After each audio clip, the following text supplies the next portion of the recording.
రీసెంట్‌గా ఒక ఇన్‌స్టిట్యూట్‌ని విజిట్ చేశాను. సో, అది ఇన్‌స్టిట్యూట్ ప్లస్ కంపెనీ అది. సో, ప్లస్ డెవలప్‌మెంట్ ప్రాజెక్ట్స్ కూడా జరుగుతూ ఉంటాయి. సో, అక్కడ స్టూడెంట్స్ ఫీడ్‌బ్యాక్ అది తెలుసుకోవడానికి విజిట్ చేయడం జరిగింది. అయితే సో, ఈ ప్రాసెస్‌లో I have met a girl. ఒక అమ్మాయిని కలిసాను. సో, చాలా తలపొగుడుతోటి, తల బిరుసుతోటి సో, నా పనిలో నేను స్టూడెంట్స్‌తో అక్కడ ఇన్ఫర్మేషను, నా పనిలో అక్కడ షూట్‌లో ఉన్నా నేను. సో, అయితే చాలా ఒక యారగెంట్‌గా అంటే ఈ గ్యాప్‌లోనే she grab the attention of everyone in the office.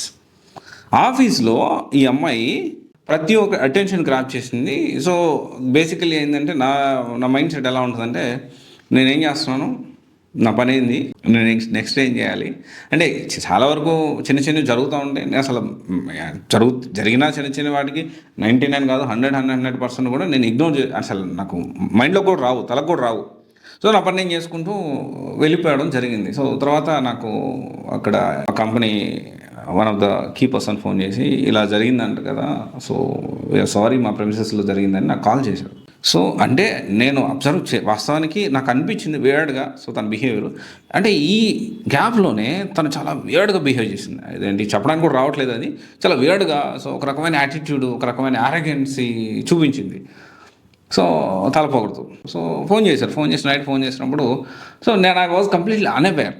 నేను మర్చిపోయాను ఆ విషయం. అంటే మర్చిపోయాను కాదు, కన్సిడర్ చేసుకోలేదు ఆ విషయాన్ని. కానీ నేను బాధపడతానని నాకు ఫోన్ చేసి చెప్పారు. సో, ఐ థాట్ అంటే ఇలాగా చాలామంది ఉంటారు కదా! తలపొగరుతో, హెడ్ వెయిట్‌తో, యారగెన్స్‌తో ఉంటే అసలు కార్పొరేట్‌లో మనం సర్వే అవ్వగలుగుతామా? 200% నో.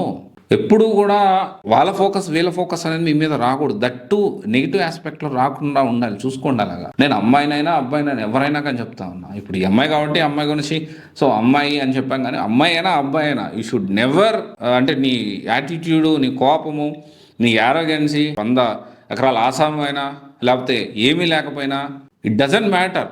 ఆఫీస్‌కి వచ్చిన తర్వాత ఆఫీస్ ప్రెమిసెస్‌లో ఉన్నప్పుడు you should be friendly with everyone. నీ లిమిట్స్‌లో నువ్వు ఉండు. అది దాటి చేసామనుకోండి కెరియర్ అనేది ప్రమాదంలో పడుతుంది.